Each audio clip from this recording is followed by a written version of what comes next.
Have you had a chance to look at next year's schedule? A little bit. Yeah, I haven't really dug into it a whole lot, but yeah, it looks similar in some areas and obviously different in some. Do you feel like NASCAR is kind of appealing to its traditional fans with 4 races in North Carolina now, or is there anything else you think they should be doing?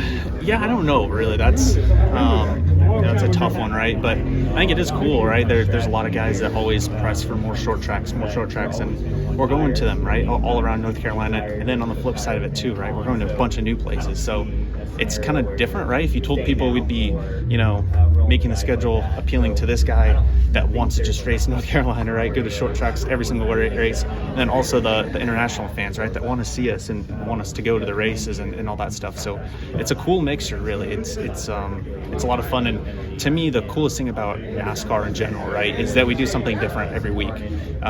We're not just road courses, we're not just ovals. It's just such a diverse schedule. You're close to Harrison as a competitor, but also a friend. What was it like, seeing him, get to victory lane last week? It was cool. It was heartbreaking on one side because I felt like our car was incredibly fast, and we had a car very capable of winning. But obviously, anything happens at Daytona. But it's still disappointing. And then for Harrison just finally close one out, right? Not finally, but it's just, man, sometimes it feels like you're never going to win one. And obviously, me and him have talked a lot, going through struggles and all kinds of stuff, and it's a tough sport. So to finally get one, it's really cool, especially for the 100th, right? For Wood Brothers, I know that's something he really wanted to achieve. So it was a lot of fun. What do you think about the end-season bracket deal for next year? Yeah, I haven't really paid a whole lot of attention to it, really, right? I think we're probably a team that people overlook, right? But at the same time, when you're just racing, it's one-on-one, right? Other guys are bound to have issues. Other people are favorites, right? Or could have one bad week and get eliminated. So it's interesting, and definitely during the summertime, right? It's every single week of racing, and if it brings a little bit more attention, stuff for fans to watch throughout the race, I think that's a good thing. And $1 million on the. Obviously, I've known his family for a long time, the Burtons, from Jeff and Ward and Jeb and Harrison. He's definitely grown, and I don't think things haven't really gone his way. I don't think they've gone the way he would have liked to have, gone the last, few years. But he works really hard. He's just overall a nice kid from a great family, and I was super happy for him last week. It was nice to be able to share some of that, with Leonard. Both Eddie and Leonard were there, and John and Mullins and everybody. So he's definitely grown. I hope he lands somewhere really good next year because he deserves it, and we'll find out. Why did you make a point of being in victory lane for so long with the Woods, that entire team? Yeah, it was just a rare, thing that I was really lucky to be part of their 99th, and I remember being there in victory lane in Pocono with Eddie and Len, and a lot of those guys on that team were on my car. Bullins was my crew chief then. Kirk Holmquist, he was the car chief. Grant was the engineer. They still are there, and then there's a few other guys who, were there as well, mechanics and things like that. So I don't know. I just thought to have a 99 and 100 there, especially with all those guys I worked with and love the Wood Brothers, and I didn't have anywhere to go. We were going to wait on them anyway, so I was like, well, I'll just come hang here for an hour or so and just kind of relive it, try to make a memory that's going to last for a long time, and it was cool. I was the beer scavenger too, so I was happy I was able to bring something to the table when I got to victory lane. Joey said when he was in here earlier that it helped your championship run that Penske found speed in the playoffs, and I'm curious, where would you equate their performance right now to where you guys were when you caught fire? I think we're close. I really do. I was saying after the last couple months, we won Pocono and stuff, and Iowa not too long before that, and then ran well at Indy and stuff. I feel like our group was in a way better spot, this year at this point of the year than where we were last year. At this point last year, we were all kind of, scrambling a little bit to try to figure out, hey, how are we going to compete? And because we were just off, we just couldn't even put like solid top 10 days together. It was a perfect execution to run 10th, and then everyone did their job and did a great job to get where we needed to be come playoff time. And I think we've just kind of gotten better earlier, this year. So it's a lot of hard work. I said last year, these things, teams running well, it doesn't happen just by chance. It's about people working really hard and trying things, and maybe they fail sometimes, but you have to stick with it. And so I feel like we're in a great spot. kind of regular season points wise to try to get some bonus points and having a couple wins. So hopefully that continues. Hopefully it continues on to showing speed at the racetrack and executing like we do as a group. I feel like is really good right now. So you just hope to keep that as you go into the final 10 weeks. We thought Bristol was the wild card in round 1 last year, but it's like all 3 races now Yeah. are wild cards. Yeah, I mean, the first round's funky for sure.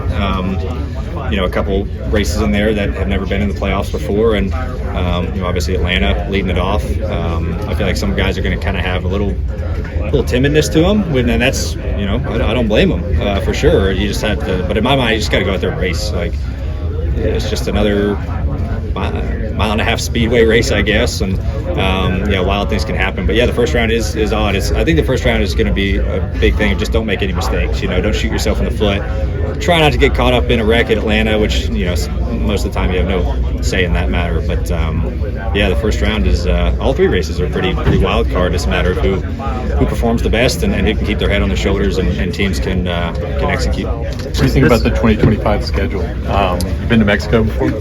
On vacation. I've never raced down there. I watched races there when they used to go there. So hey, it's great. I think it's a neat that we're going. We've all been pushing to kind of go international here, to another country here for a while. And I know Canada and Mexico were kind of on the board. I ran trucks up in Canada more than a handful of years ago, and it was great. The fans there were awesome, and I think that and Mexico is going to be no different. I think the fans are going to be super dedicated for us coming there, and that's what happens when you bring a sport to a country that doesn't normally have that type of sport. You look at F1, the reason why it's so big is, okay, this race is coming to your country once a year, and you make a huge event out of it. So I feel like that is positive for our sport. Like the new playoffs next year, some new tracks in there. I think they're good tracks. I'd like to have more than just one off week. I think everyone would like that, but that's just is what it is. And I like the changes. I think it's exciting, and it shows growth in the sport. With Darlington being at the end of the regular season this year, does that, some of the playoff drivers who are already locked in, does that give you more of a chance to kind of push to try and get that Southern 500 win rather than being safe, trying to not lose any playoff spots? Yeah, I feel like when this race kind of leads off the playoffs, it's not just, it's about like not having a bad night, and then now, like you said, some guys who are locked in, you might take some more chances. You're not really going to see chances of guys like staying out on old stuff. That just doesn't happen here. You're going to pit, but I think a lot of different pit strategies might come into play. Running super long, maybe short pitting, maybe try to only like 2-stop the last stage, something like that, to where you're going to have guys kind of throw Hail Marys. And that's guys who are locked in. And then, guys who have to win or kind of right on the points bubble, you're going to have some pretty crazy strategies there too. So, I don't really mind either way, but I feel like teams are more likely to take chances in this race than they would if it was the first round for obvious reasons. This is the first season ever where all 3 Penske cars and the 21 have won and made the playoffs. But not only performance-wise, how big of a statement is that, but also financially as well, considering the payday the 21 will get too.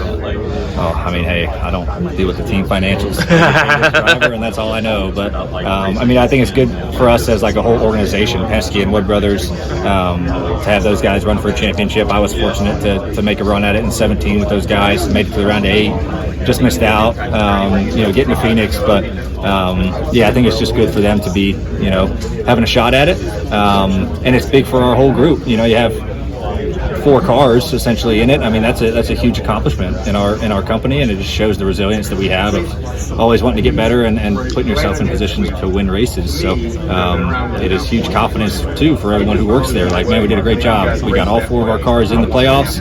Now let's see how far can we get 4 cars at Phoenix. That's the motivation, that's the goal and the mindset of everybody at our race shop, from the Wood Brothers and Penske, because you have that opportunity. So huge confidence boost for everybody, and we'll see if we can make that all 4 happen. All right, thank you, Ryan.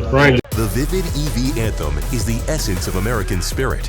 Made with lithium battery technology, this neighborhood electric vehicle features vibrant colors, diamond stitch seats, and seats up to 6. It isn't just made in America, it's made for America.